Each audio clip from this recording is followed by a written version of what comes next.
A very good morning to all my dear friends. मैं प्रशांत मावानी आप सभी का क्यूरियसली एजुकेशन में बहुत बहुत हार्दिक रूप से स्वागत करता हूँ। आज 28 मई 2022 है, दिन है सैटरडे, वीकेंड की शुरुआत हो चुकी है एंड आई एम श्योर आपका भी कुछ ना कुछ प्लान वीकेंड को लेकर ज़रूर होगा। तो do let me know what you are going to do tomorrow. मेरी बात बताऊँ तो I am going to read a very interesting book tomorrow. ये किताब मैंने ऑलरेडी 5-6 बार पढ़ ली है। I am going to read it one more time और I am going to enjoy that book. That's it, right? It is very interesting, very one of my favourite book. और उसमें जो कुछ चीज़ें हैं वो रिफ्रेश करने वाला हूँ, लाइक रिवीजन करने वाला हूँ उस किताब का tomorrow. So I am going to do that and today I am going to travel. तो ये दो चीज़ें आज मेरे टेबल पर हैं। मीन्स आज I am looking forward to two things. तो do let me know what you are going to do today and tomorrow, particularly tomorrow, क्योंकि आई थिंक आज तो आप पढ़ाई करेंगे, कल से ही आप शायद अपने डे ऑफ को एंजॉय करना स्टार्ट करें। I am not sure, but do let me know. And एक और चीज़, how's your desk cleaning going on? How's your feeding food and water to birds and stray dogs, etc.? How's those things going on? Do let me know, right? I hope ये चीज़ जो है वो continuation में ही है and इसको continuation में ही रखना है, right? This reminds me of Mr. Miyagi of Karate Kid, जो कुछ ऐसी चीज़ें सिखाते थे जो लगता था कि लॉजिकल नहीं है, लेकिन उसके फिर लॉन्ग टर्म बेनिफिट्स काफ़ी अच्छे निकले। तो इट्स लाइक दैट ओनली, छोटी छोटी चीज़ें जो हैं ये हमारे अंदर पॉजिटिविटी को फिलअप करती है और ऐसे ही हम और ज़्यादा पॉजिटिव बन सकते हैं और एक्शन जो है वो ले सकते हैं। जब ऐसा लगता है कि नहीं यार ये नहीं करना है, उस टाइम पर उस चीज़ को जब आप करेंगे ना, you will feel that you can, ये एक भावना जो है आपके अंदर पैदा होगी कि नहीं, आप ये चीज़ कर सकते हैं, आप कोई भी चीज़ जो है वो कर सकते हैं। आपको ये पता चल जाएगा कि ये जो मूड है कि अभी नहीं करना है, ये मूड जो है ये बहुत ही टेम्पररी होता है। You can fight with it any time you want, and not just fight but you can win as well. आज हमारे टेबल पर हैं 5 इम्पोर्टेंट टॉपिक्स। बुक प्राइज़ बहुत ही इंटरेस्टिंग रहा इस साल का बुक प्राइज़। फिर एक क्लाइमेट चेंज को लेकर स्टडी सामने आई है। फिर आर्यन खान के साथ जुड़े हुए 2 केस हैं, राइट? शाहरुख खान के बेटे आर्यन खान के साथ जुड़ा हुआ ये केस है, वो ड्रग वाला case. And then we have one interesting article, 5th one, sex as work. ये जो sex workers हैं उनके साथ जुड़ा हुआ ये टॉपिक है। Do check out my motivational podcast curiously forever. ये सभी बड़े पॉडकास्ट प्लेटफॉर्म्स पर अवेलेबल हैं and please make sure dear friends कि आप इस लेक्चर को दूसरे स्टूडेंट्स के साथ शेयर ज़रूर करें। मुझे ऐसे भी मैसेजेस आते हैं कि क्या आप फाइनेंशियल न्यूज़ एनालिसिस के वीडियोस अभी बना रहे हैं, क्या आप हिंदू एनालिसिस के वीडियोस अभी बना रहे हैं? दैट मीन्स कि बहुत सारे स्टूडेंट्स को इस सीरीज़ के बारे में, इस चैनल के बारे में इनफैक्ट पता नहीं है। तो do help me, do help Curiously Education Family by sharing our videos on a regular basis। और आपके लिए मैंने शॉर्ट्स की शुरुआत भी कर दी है। In Booker's spotlight, Times of India का ये आर्टिकल है। आपकी स्क्रीन पर 2 महिलाएं हैं। ये जो महिला है इनका नाम है गीतांजलि श्री और ये इस किताब के ऑथर हैं। ये किताब जो है ये हिंदी में लिखी गई है।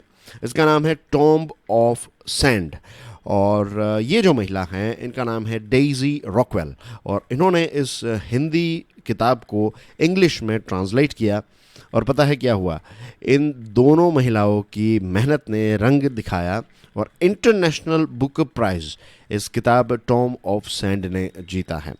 ये अपने आप में बहुत ही इंटरेस्टिंग बात इसलिए है क्योंकि this is the first novel translated from Hindi to win the prize. पहली ऐसी नॉवेल जो हिंदी में लिखी गई थी उसको ट्रांसलेट किया गया और उसको बुक प्राइज़ मिला है। In fact first of all of भाषा लिटरेचर। भाषा लिटरेचर का मतलब ये होता है कि इंडियन लैंग्वेजेस में लिखी गई कोई भी किताब जो है ना उसको भाषा लिटरेचर की कैटेगरी में कहते हैं। तो भाषा लिटरेचर में पहली बार ऐसा हुआ है कि हमारे देश की कोई लैंग्वेज में किताब लिखी गई और उसको ट्रांसलेट किया गया और बाद में उसको बुक प्राइज़ मिला है। ज़्यादातर हमारे देश में जो है इंग्लिश का ही इस्तेमाल होता है, राइट? इंग्लिश ऑथर्स जो हैं या फिर राइटर्स जो हैं तो उनकी किताबों को रिव्यू किया जाता है, फिर मिलता है नहीं मिलता है, दैट्स अ डिफरेंट थिंग। लेकिन इंटरनेशनल अवार्ड्स जो हैं उसमें ज़्यादातर हमारे इंग्लिश ऑथर्स के द्वारा, हमारे देश के जो ऑथर्स हैं जो इंग्लिश में लिखते हैं, उनको ही इंटरनेशनल रिकॉग्निशन मिलता है। ऐसा नहीं है कि लैंग्वेज में कोई खामी है, हिंदी के प्रति कोई इंटरनेशनल लेवल पर ऐसा कोई भेदभाव ऐसा नहीं है, लेकिन वहाँ तक ये पहुँच नहीं पाई है हमारी लैंग्वेजेस, दैट्स द थिंग। और ऐसा भी नहीं है कि हमारी लैंग्वेज ही सबसे सर्वश्रेष्ठ है, ऐसा भी नहीं है, right. Language is of course it's a tool, right, जिसका हमें कम्युनिकेशन के लिए हम इस्तेमाल कर सकते हैं, आर्ट को एक्सप्रेस करने के लिए इस्तेमाल कर सकते हैं, लेकिन फिर ये झगड़े का कारण नहीं होना चाहिए कि मेरी लैंग्वेज जो है वो बेस्ट और आपकी लैंग्वेज जो है वो हमसे बेस्ट नहीं है। ऐसी ऐसी भावना जो है वो लैंग्वेज पैदा ना करें। मीन्स लैंग्वेज अपने आप में पैदा नहीं करती है, लेकिन ह्यूमन बीइंग्स जो हैं वो इसको ऐसा विषय बना देते हैं। तो इंग्लिश इज़ नॉट बैड, मैं कहूँगा, राइट। बहुत सारे लोग जो हैं वो इंग्लिश को, अब हिंदी को प्यार करना कोई गलत बात नहीं है, गुजराती, सिंधी, मराठी, पंजाबी, राइट, जो भी अलग अलग हमारे देश में लैंग्वेजेस हैं, जो भी आपकी मदर टंग है, तो उसके प्रति आपका एक लगाव है, प्यार है, रिस्पेक्ट, कोई गलत बात है ही नहीं इसमें। लेकिन इसका मतलब ये नहीं है कि फिर दूसरी लैंग्वेज को हम नफ़रत करें। इंग्लिश के साथ ऐसा बहुत होता है। क्या होता है कि लोग ये कहते हैं कि भाई इंग्लिश जो है हिंदी में बात कीजिए या फिर इस लैंग्वेज में बात कीजिए, इंग्लिश में बात मत कीजिए। चलो ठीक है, हमारे देश में अगर हैं या फिर कुछ ऐसी जगह हैं जहाँ पर आप हिंदी या फिर गुजराती या फिर जो भी लोकल लैंग्वेज है इसका इस्तेमाल करके आपका काम जो है वो हो सकता है। लेकिन इंग्लिश को न सीखना, ऐसा मानना कि इंग्लिश नहीं सीखेंगे और कोई फ़र्क नहीं पड़ता, हम हिंदी बोलेंगे तो फिर हिंदी दुनिया के लोग बोलने लगेंगे, ऐसा नहीं होता है, राइट। अभी जो है वो इंग्लिश लैंग्वेज एक प्रकार से इंटरनेशनल लैंग्वेज आप कह सकते हैं। बहुत सारे देशों में इसका इस्तेमाल होता है, बहुत सारे एयरपोर्ट्स में आप जाएंगे तो इंग्लिश में चीज़ें लिखी हुई रहती हैं। तो इस लैंग्वेज को समझना आज के लिए इम्पोर्टेंट है, राइट। इसको इमोशनली नहीं लेकिन लॉजिकली हमें समझना चाहिए कि इंग्लिश जो है वो हमारे काम के लिए अच्छी लैंग्वेज है, कि इसका इस्तेमाल अगर हम करेंगे तो हमारा हॉराइजन जो है वो थोड़ा बड़ा हो जाएगा, एक्सेस जो है वो थोड़ा ज़्यादा हो जाएगा, दैट्स इट, राइट। फिर आपको इससे लगाव है नहीं लगाव है, दैट्स अ डिफरेंट थिंग।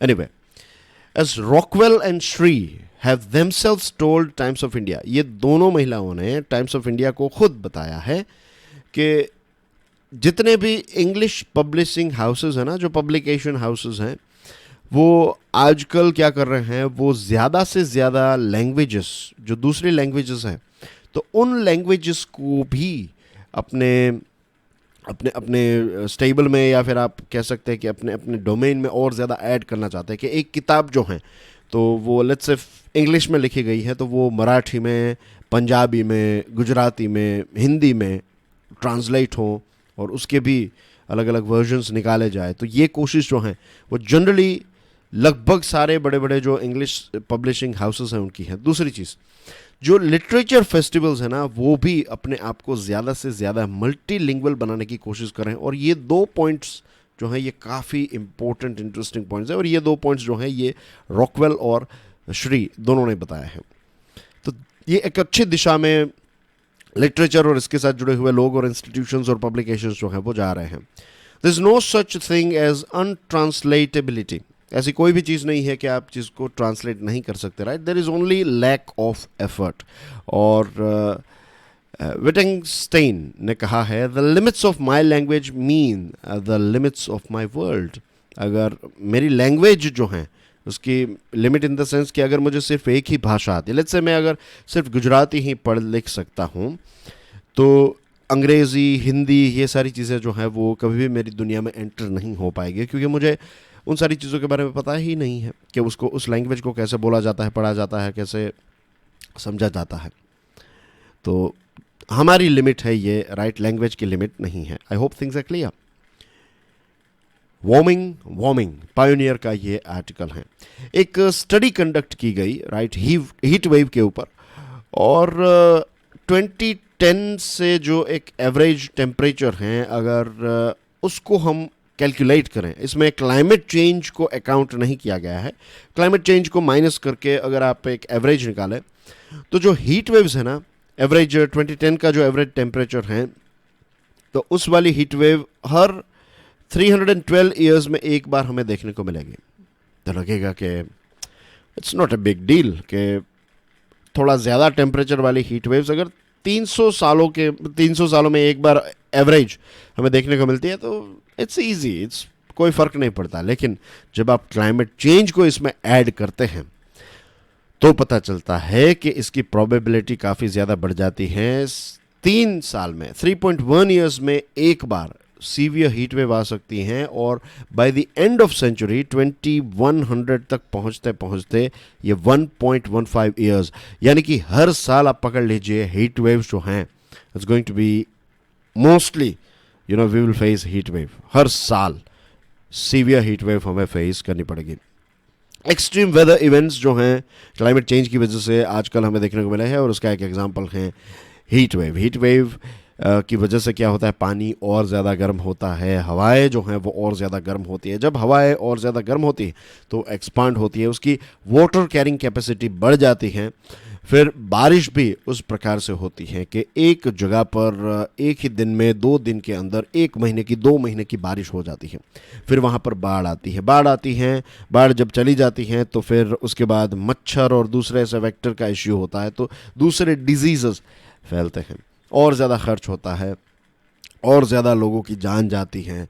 कितना नुकसान आप समझ लीजिए कि एक के बाद एक ये सारी चीज़ें जो हैं वो होती है। तो सिर्फ हीट वेव अभी फील हो रही है तो इसका मतलब ये नहीं कि हीट वेव ख़त्म हो जाएगी then we will be back to normal.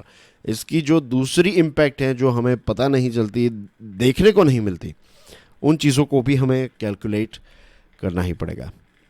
India और पाकिस्तान की बात करें तो हमारे यहाँ पर हीट वेव का जो ड्यूरेशन है वो एक्स्ट्रा ऑर्डिनरी है।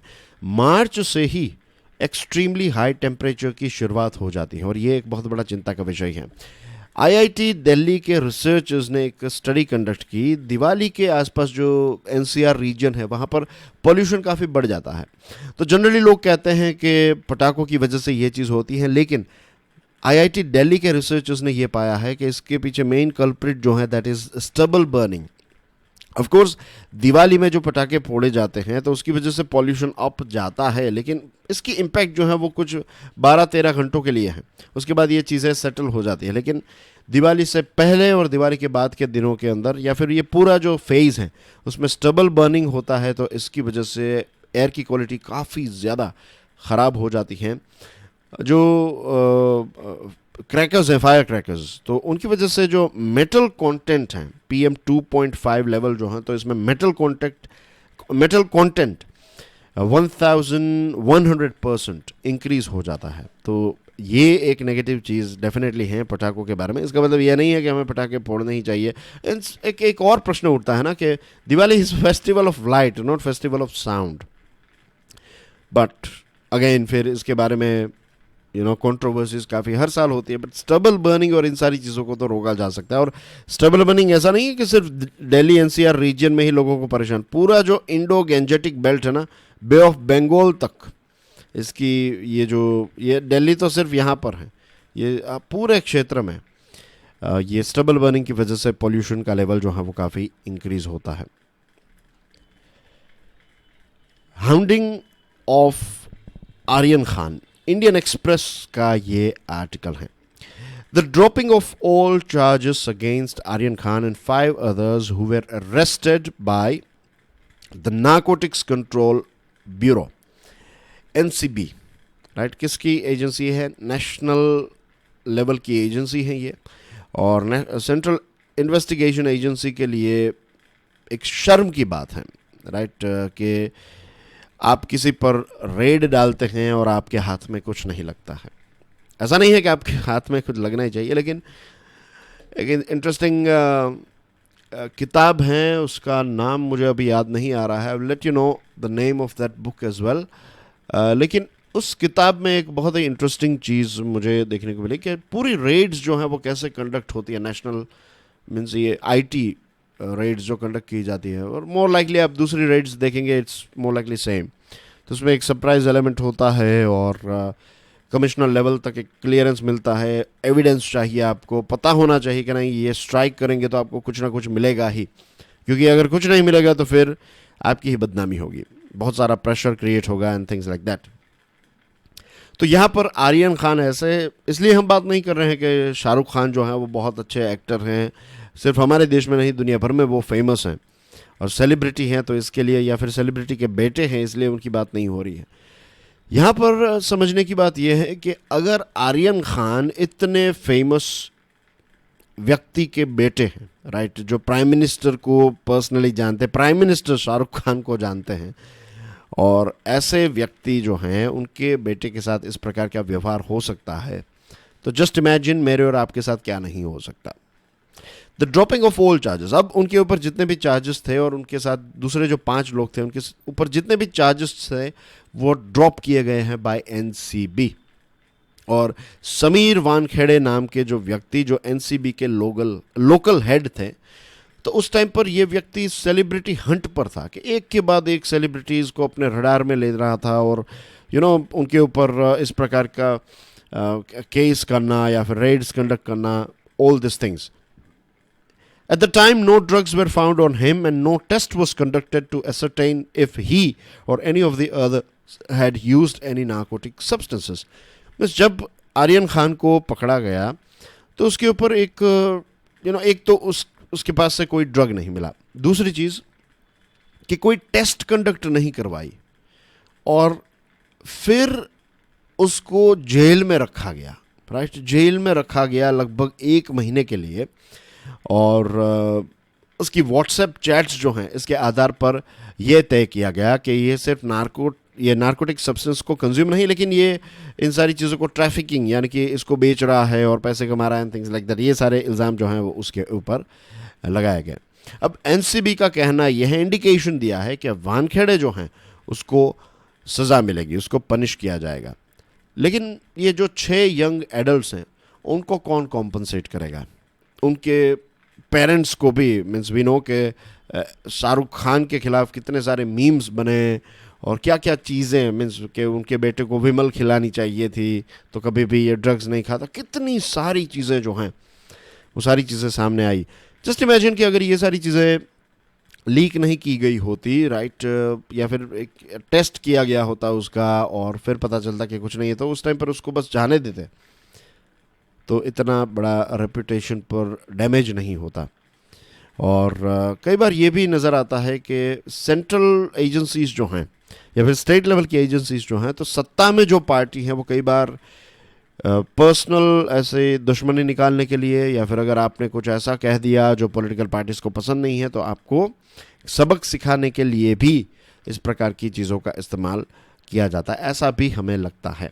Even without orders from the top, a bull-headed official can feel emboldened enough in prevailing ecosystem to believe he can get away with acts that might be purely motivated by personal or political agenda. एक ऐसा officer जिसको लगता है कि वो कुछ भी करेगा, अगर वो पर्सनल अपनी भड़ास निकालने के लिए या फिर किसी पॉलिटिकल बॉस ने उसको ऑर्डर दिया है तो ऐसी चीज़ करेगा, गलत चीज़ करेगा तो भी उसका कोई कुछ नहीं बिगाड़ लेगा। ऐसे एटीट्यूड वाले लोग जो हैं, वो ऐसे ऑफिसर्स जो हैं, मीन्स ऐसे हैं, ट्रस्ट मी, ऐसे ऑफिसर्स हैं, बहुत सारे हैं, मेजॉरिटी में ऐसे ऑफिसर्स हैं, आई वुड से। मैंने कुछ ऐसे पर्सनल केसेस भी देखे हैं जहाँ पर बड़े ऑफिसर्स जो हैं जिनके रिलेशन अच्छे रहते हैं किसी लोकल व्यक्ति के साथ, और उस लोकल व्यक्ति का कोई लत से दुश्मन है या फिर किसी के साथ कोई इश्यू है, तो पुलिस वालों को, बड़े ऑफिसर, आईपीएस ऑफिसर्स को इन्वॉल्व किया जाता है, वो ऑफिस में बुलाते हैं और को धमकियाँ देकर छोड़ देते हैं, ऐसा कि भाई ऐसा कुछ किया तो ये कर लेंगे, ये वो एक्सेट्रा। तो ये चीज़ें भी, ऐसा नहीं, लेकिन ये होता है, पावर का मिसयूज़। कल भी हम बात कर रहे थे ना पावर के मिसयूज़ के बारे में। So in a case where so many have lost face, genuine closure will come only by bringing to book Wankhede and all those who misuse their power and position to pursue a tawdry witch hunt in this high-profile case. कि इसमें एक ही इसका logical conclusion हो सकता है, genuine closure हो सकता है कि वानखेड़े और जो लोगों ने मिसयूज़ किया अपने पावर को उनको सज़ा हो, लेकिन ऐसा कुछ नहीं होगा। फिर फाइनली जो बलि का बकरा होगा वो कौन होगा? वही ऑफिसर होगा जिसने ये सारी चीज़ें की। पहले पॉलिटिकल सपोर्ट जब मिल रहा था तब वही ऑफिसर सबसे ज़्यादा उछल रहा था, फिर कुछ होगा तो उसी के ऊपर होगा। तो पॉलिटिशियंस के साथ ये चीज़ है कि अगर आप उनके ऐसे उनके जीनी बनकर अगर उनके सारे ऑर्डर्स के उनकी ख्वाहिशें पूरी करोगे तो फिर एक बार जो वो लैंप है उसमें भी आपको ही फंसना है। The Aryan lesson Times of India का ये आर्टिकल है, इसके कुछ इंटरेस्टिंग पॉइंट हैं कि उनके जो व्हाट्सएप चैट हैं, व्हाट्सएप कन्वर्जेशंस को लीक करके मीडिया में लीक कर लिया, राइट। कोर्ट ने डिसीजन लिया, उससे पहले तो ये सारी चीज़ें मीडिया में आ गई और इंटेंशन काफ़ी क्लियर नज़र आता है कि एक पब्लिक ओपिनियन आर्यन खान के खिलाफ हो, उसकी रेपुटेशन डैमेज हो, और ये सारी चीज़ें अनकॉन्स्टिट्यूशनल हैं। ये उस व्यक्ति के राइट के खिलाफ है, राइट। अभी कोर्ट में ये व्यक्ति गिल्टी साबित नहीं हुआ है, उससे पहले मीडिया ट्रायल्स हो गए और उसकी रेपुटेशन, उसकी प्राइवेसी, ये सारी चीज़ें जो हैं इसका वायोलेशन है। कोर्ट्स का अप्रोच भी जो है ना यहाँ पर इतना सही नहीं है। उस आर्यन खान को 2 बार बेल जो है वो डिनाई की गई और फाइनली बॉम्बे हाई कोर्ट ने इस व्यक्ति को छोड़ा। एक बार मजिस्ट्रेट कोर्ट ने, एक बार सेशंस कोर्ट ने इसकी बेल जो है वो डिनाई कर दी। अब यू कैन मीन्स ये जो इतना कोई ऐसा नहीं है कि टेररिज्म वाला मामला है तो वो कहीं पर चला जाएगा, भाग जाएगा। पूरी दुनिया जानती है आर्यन खान कहाँ पर रहते हैं, राइट। और मीन्स कोर्ट्स को पता है कि उनको ढूंढना जो है इट्स वेरी ईजी, राइट। शायद डॉन को पकड़ना मुश्किल नहीं, नामुमकिन हो सकता है, लेकिन आर्यन खान को पकड़ना इट्स वेरी ईजी क्योंकि everyone knows where he is living and you know इतने बड़े व्यक्ति के बेटे हैं।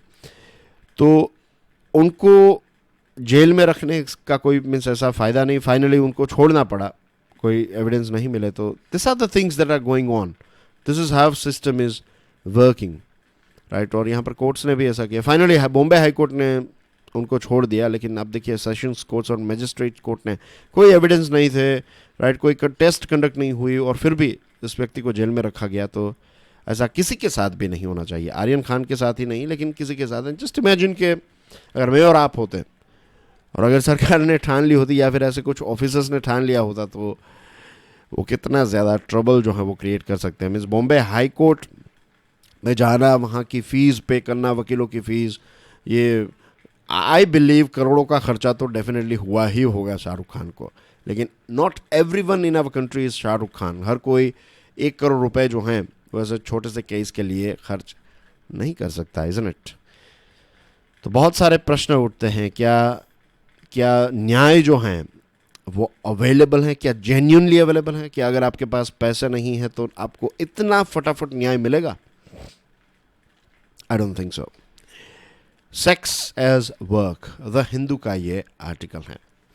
एक अजीब बात है हमारे देश की कि सेक्स जो है उसको एक बहुत ही बड़ा टैबू टॉपिक, अब सेक्स टैबू टॉपिक बन गया। हमारे खजुराहो के मंदिरों को देखेंगे आप तो यू विल फाइंड के वहाँ पर मंदिरों के मीन्स मंदिर की जो दीवारें हैं और जो आर्ट हमें वहाँ पर नज़र आ रहा है, कामसूत्र के बहुत सारे ऐसे आर्ट के फॉर्म्स जो हैं वो वहाँ पर हैं मंदिर के बाहर। और सेक्स को पाप का दर्जा दिया गया है। By the way we all are product of sex, right, but anyway sex is very bad. और इनफैक्ट ये कौन बता रहा है? जो देश जिसकी पॉपुलेशन दुनिया की 2nd नंबर पर है और कुछ समय पर नंबर 1 हो जाएगी, तो ऐसे देश का एटीट्यूड सेक्स के प्रति ऐसा है।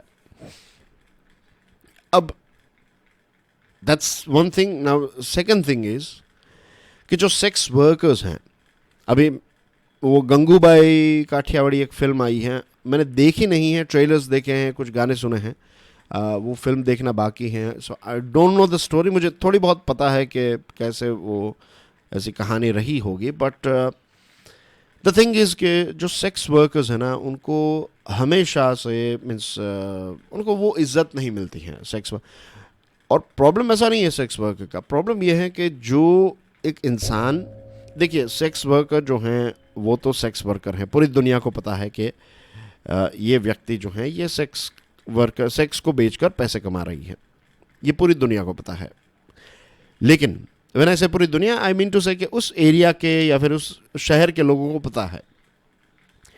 लेकिन वहाँ पर जाने वाले जो लोग हैं उनके नाटक देखिए, वो बहुत ही एक सो कॉल्ड इज़्ज़तदार लोग हैं, राइट, अपनी रेपुटेशन और एक अलग ही चेहरा है, और फिर यहाँ पर भी जाते हैं, सेक्स वर्कर्स के पास भी जाते हैं, लेकिन इज्जत किसकी नहीं है? इज्जत सेक्स वर्कर्स की नहीं। ये एक समझने वाली बात है ना कि एक व्यक्ति को पैसों की ज़रूरत है, एक व्यक्ति को सेक्स की ज़रूरत है, लेकिन इज्जत किसकी नहीं है? जो व्यक्ति वहाँ पर जा रहा है सेक्स के लिए तो वो रेप्यूटेड है, उसमें कोई गलत नहीं है। जो सेक्स बिजनेस कर रही हैं वो, जो सेक्स वर्कर है, उसकी कोई इज्जत समाज में नहीं है।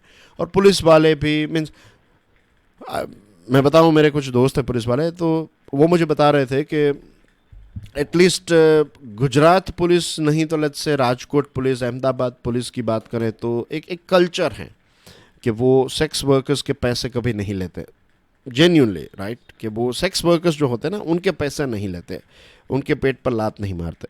ऐसा ऐसा एथिक्स पुलिस वालों के हैं।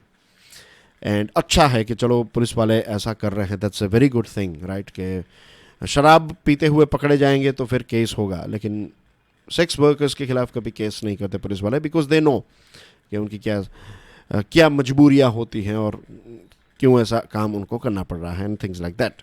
अब सुप्रीम कोर्ट जो है, सुप्रीम कोर्ट ने एक ऑर्डर पास किया है 19 मई को, और इस ऑर्डर में सुप्रीम कोर्ट ने कहा है कि जो सेक्स वर्कर्स है ना, एडल्ट सेक्स वर्कर्स, उनको पूरी डिग्निटी और पूरा लॉ के अंदर प्रोटेक्शन मिलना चाहिए।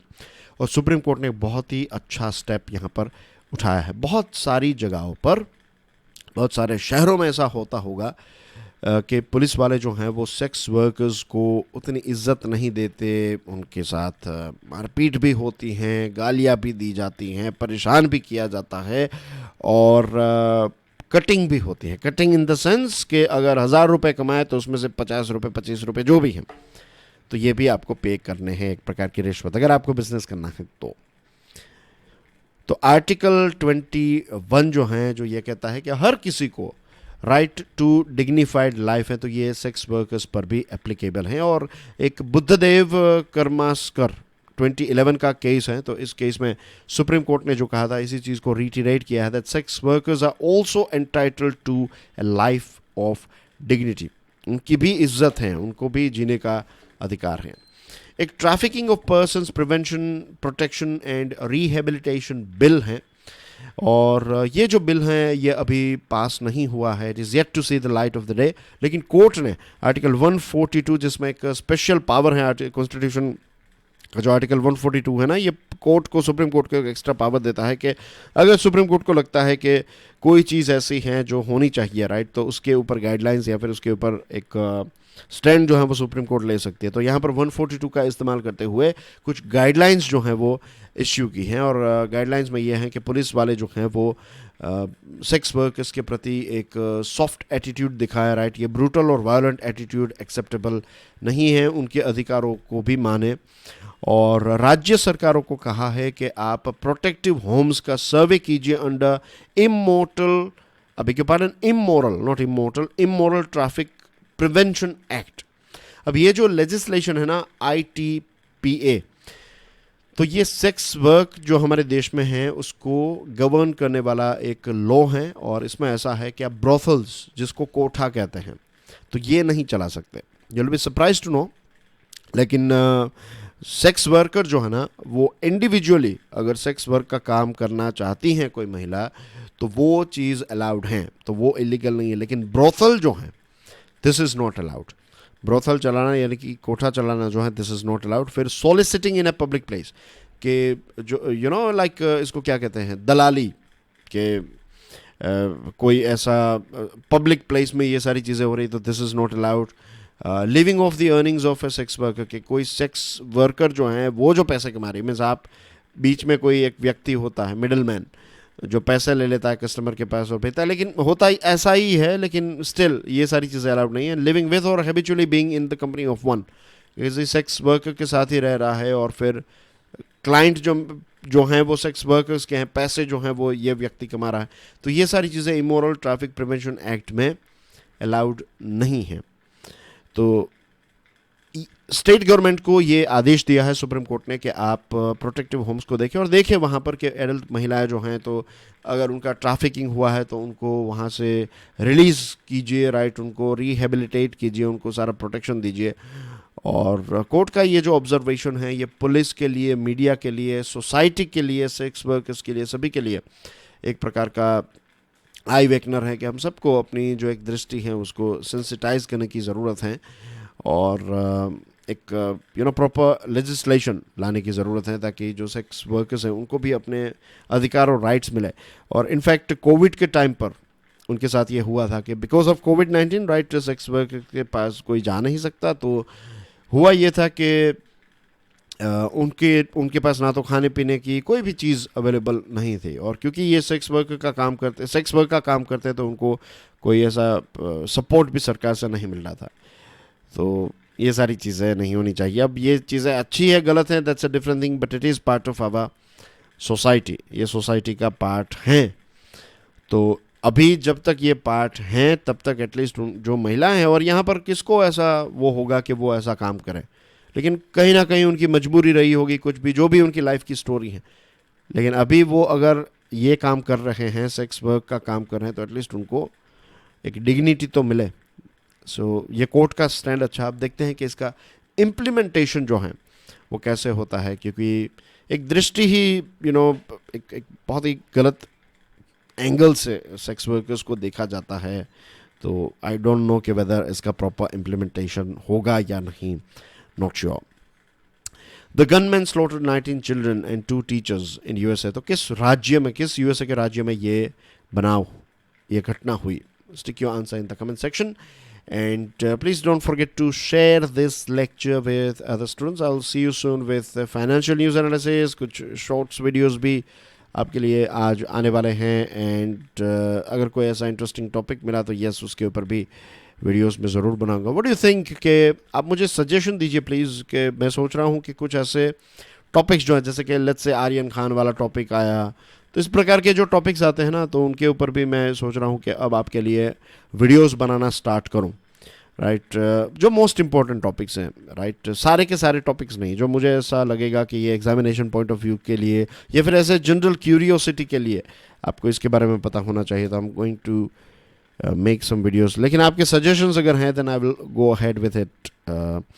और टाइम मैनेजमेंट के ऊपर जो डिमांड है आपकी, कि टाइम मैनेजमेंट के ऊपर मैं एक वीडियोस की सीरीज़ लेकर आऊँ, तो उसके ऊपर भी काम चल रहा है। I will bring it out as quickly as possible.